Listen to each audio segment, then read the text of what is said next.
kerap disapa Dilung Angin. Anak bungsu dari 3 bersaudara ini lahir di desa.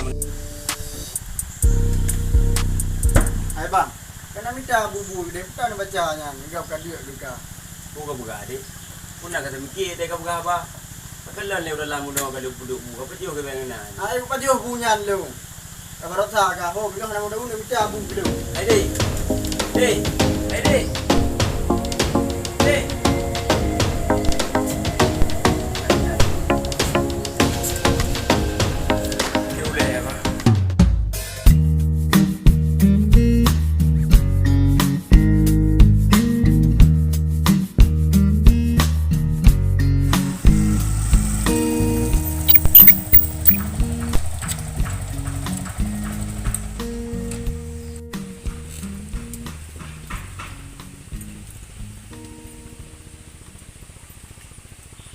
Uhan teman. Puyan dah pula habis baju. Lagi yang pagi anak cak. Sana. Betatem hai anu ma pesanding. Ngan sidro judu alim yang cerdah rupa Betatem hai anu ma pesanding.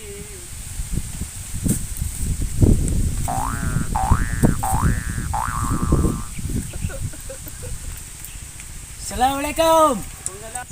Waalaikumsalam. Orang kejon ngapi orang kejon.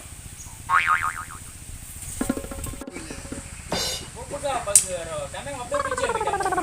Buka yang kampung kerja. Buka ada buka. Ha. Ibu biu ya. Mana?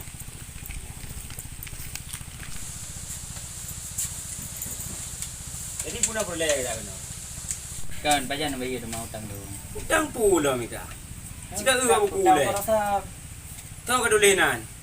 Ino syaukan ni. Ka kena bangai. Syaukan ni nan. Ilung kameng 8 mau bagi mak atau kebonan Syarwani harkenan caugani do. Oh, berarti salah. Oh. Angka jadi kan benar. Nan bayi dah mana. Tak buku tahu nak. Ana bayi bayan. Aku belum dah pegang ni wajib. Pegahaya ni hana aku hidup. Lan bayi dah ni. Nanti dia utang. Tak lupa.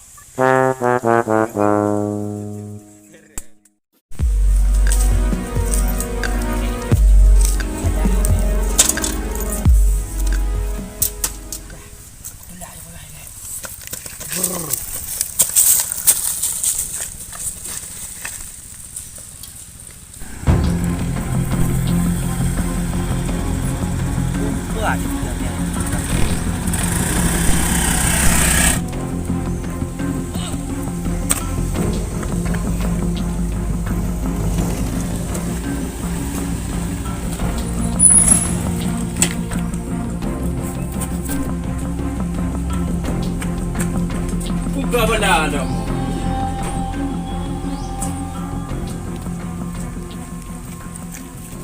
Apa adik Ron ni? Hai buka apa lagi an? Tidur le. Assalamualaikum. Capek maklum motor be. Bodoh le.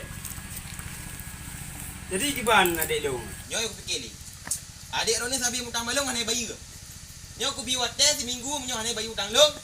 Rumah-rumah udet, urung-urung pok. Kabareh dong bayi. Dah karu-karu ni. Biar kita buka bayi hanai bayi. Kabareh 3 minggu. Dong edak rumah. Utang Ron. Utang adik. Buka aku. Sana adik Ron. Dia boleh dia. Hai dik. Cuci lagi nawa. Panjang kau gabur kah? Tepu dah gedepu. Mengeduk dah gedepu. Jadi bila kau?